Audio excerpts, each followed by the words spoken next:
கிறிஸ்துவில் பிரியமானவர்களே, ஆண்டவராகிய இயேசு கிறிஸ்துவின் நாமத்திலே உங்கள் யாவரையும் வாழ்த்தி ஆசீர்வதிக்கிறேன். இந்த நாளுக்கென்று தேவன் நமக்கு அருளி இருக்கும் ஜீவ வார்த்தை மத்தேயு சுவிசேஷம் 17ஆம் அதிகாரம் 7ஆம் வசனத்தில் இருக்கிறது. அப்பொழுது இயேசு வந்து அவர்களை தொட்டு, எழுந்திருங்கள், பயப்படாதீங்கள் என்றார். என கேட்கிற தேவனுடைய பிள்ளைகளே, இந்த நாள் தத்ரூபமான தேவ தொடுதலின் நாள் என்று நான் உங்களுக்கு சொல்லும்படி விரும்புகிறேன். A day of tangible touch of the Lord. இன்றைக்கு நிச்சயமாகவே ஒரு தேவ பிரசன்னத்தை, தேவ மகிமையை உணர்ந்தவனாய் நான் இந்த அறையில் அமர்ந்து கர்த்தருடைய வார்த்தையை உங்களுக்கு அறிவிக்கிறேன். இந்த இடம் முழுவதும் தேவ மகிமையினால் நிறைந்திருக்கிறது. எனவே நான் நம்புகிறேன், விசுவாசிக்கிறேன், இந்த நாள் நிச்சயமாக தேவன் உங்களை தத்ரூபமாக உங்களை தொட்டு உங்களை விசேஷமடைய செய்கிற ஒரு நாளாய் இருக்கிறது. என கேட்கும் தேவனுடைய பிள்ளைகளே, இங்கே சொல்லப்பட்ட சம்பவத்தையும் இயேசு கிறிஸ்துவின் 3 விதமான விசேஷித்த தொடுதலையும் குறித்து இந்த நாளிலே உங்களோடு கூட நான் பகிர்ந்து கொள்ள இருக்கிறேன். முதலாவதாக இந்த சம்பவத்தின் பின்னணியத்தை பார்க்கும் பொழுது மத்தேயு சுவிசேஷம் 17ஆம் அதிகாரம் 1 வசனத்திலே 6 நாளைக்கு பின்பு இயேசு பேதுருவையும் யாக்கோபையும் அவருடைய சகோதரனாகிய யோவானையும் கூட்டிக் கொண்டு தனித்திருக்கும்படி உயர்ந்த மலையின் மேல் போனார் என்று எழுதியிருக்கிறது. என கேட்கும் தேவனுடைய பிள்ளைகளே, 6 நாளைக்கு பின்பு என்று சொல்லும் பொழுது இது 7வது நாள். 7வது நாள் இயேசுவின் தொடுதல். 7வது நாள் ஏற்பட்ட இயேசுவின் தொடுதல். எனவே பூரணப்படுத்தும்படி வெளிப்பட்ட ஒரு தேவ தொடுதலாய் இதை நான் பார்க்கிறேன். 12 சீஷர்கள் இயேசு கிறிஸ்துவுக்கு இருந்தார்கள். அதிலே 3 கிடைத்த ஒரு மேன்மையான தொடுதல்.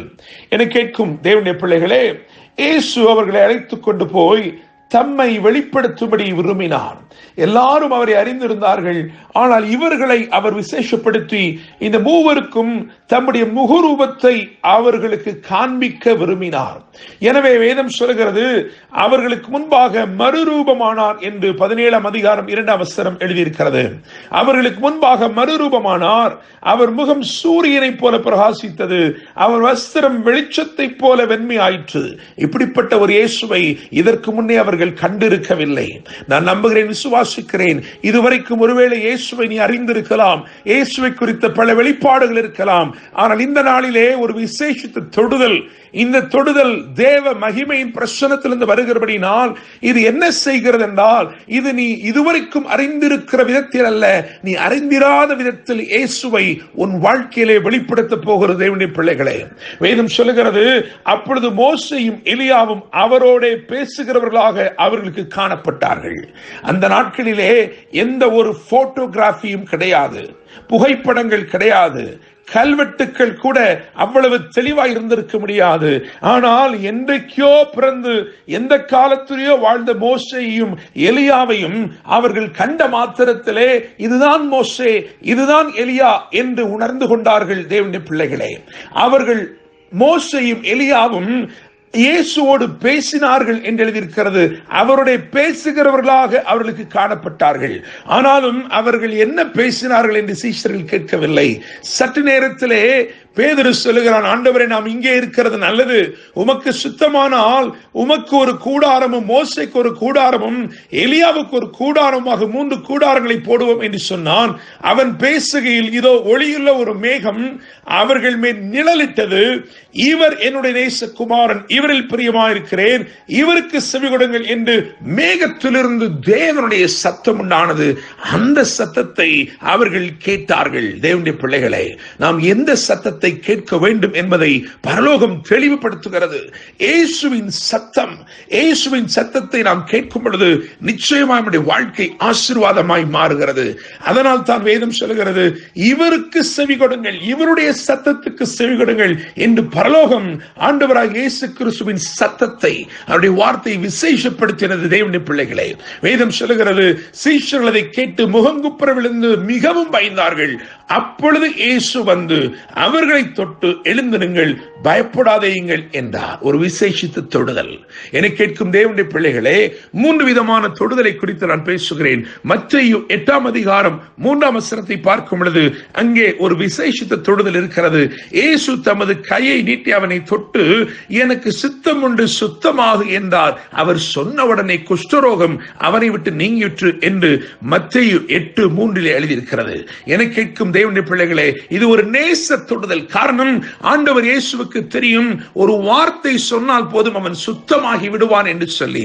ஆனால் அவன் குஷ்டரோகியாயிருக்கும் பொழுதே, யாரும் அவனை தொட விரும்பாத அந்த நேரத்திலேயே இயேசு நினைத்தார், மகனே, இந்த நிலைமையிலும் நான் உன்னை தொடும்படி விரும்புகிறேன். நான் சொன்னால் நீ சுத்தமாகி விடுவாய். நீ சுத்தமான பிறகு உன்னை தொடுவதற்கு பலரும் ஆவலோடு காத்திருப்பார்கள். ஆனால் நீ இருக்கிற சூழ்நிலையில, நீ இருக்கிற நிலையில இப்படியே உன்னை தொட நான் விரும்புகிறேன் என்று சொல்லி இயேசு அவனை தொட்டு தம்முடைய நேசத்தை வெளிப்படுத்தினார்.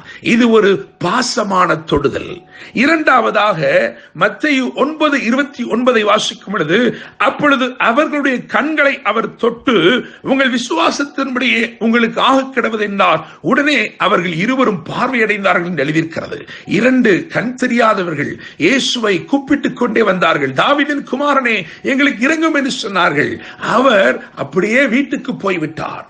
ஆனால் அவர்கள் விட்டபாடில்லை. அவரை பின்தொடர்ந்து அவருடைய சத்தத்தை கேட்டு கேட்டு வந்தார்கள்.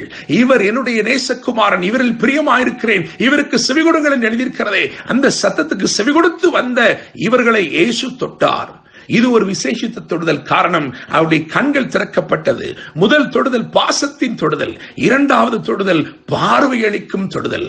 மூன்றாவது தொடுதலை குறித்து தான் நாம் இன்றைக்கு வாசித்தோம். மத்தேயு 17ஆம் அதிகாரம் 7ஆம் வசனத்திலே இந்த தொடுதல் என்ன செய்ததென்றால், இது பயம் நீக்கும் தொடுதல் மாத்திரமல்ல. இயேசு அவர்களை தொட்டு, எழுந்திருங்கள், பயப்படாதீங்கள் என்றார் எழுதியிருக்கிறது. பயம் நீக்கும் தொடுதல் மாத்திரமல்ல, இவர்களை பலப்படுத்தும் தொடுதலாயிருந்தது. என்னை கேட்கும் தேவனுடைய பிள்ளைகளே, பின் நாட்களிலே கலாத்தியர் 2ஆம் அதிகாரம் 9ஆம் வசனத்திலே இவர்கள் தூண்கள் என்று அறியப்பட்டார்கள். எனவே அவர்களை பலப்படுத்தும்படிக்கு ஒரு தொடுதல். இன்றைக்கும் ஒரு பாச தொடுதல் உண்டு, ஒரு பார்வையடைய செய்கிற தொடுதல் உண்டு, ஒரு பலப்படுத்தும் தொடுதலும் உண்டு. கர்த்தர் தாமே இந்த வார்த்தைகள் மூலமாய் இன்று உங்களை ஆசீர்வதிப்பாராக. என்றும் அன்புடன் pastor Daniel Moses. God bless you.